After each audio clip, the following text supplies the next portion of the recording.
Today I'm going to show you how to analyze the spectra for your carbohydrates or for any other labs. We're just going to show you a couple of extra techniques that will help you out to get a good spectrum.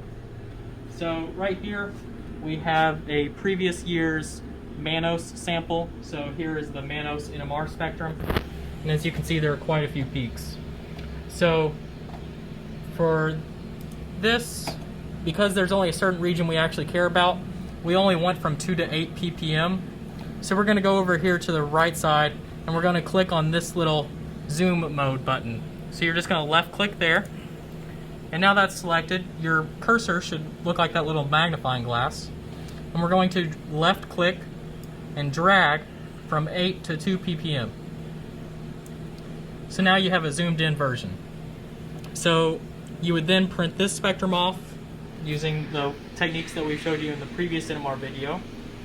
And then for the carbohydrate experiment, we want to look at the anomeric protons.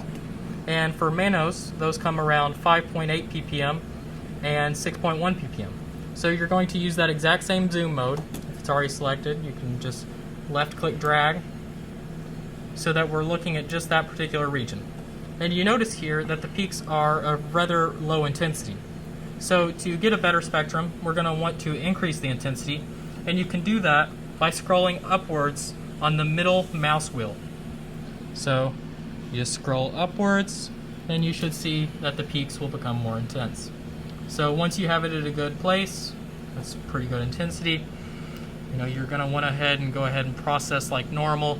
You're going to want to set the threshold, make sure that the line is under both of the peak maximums.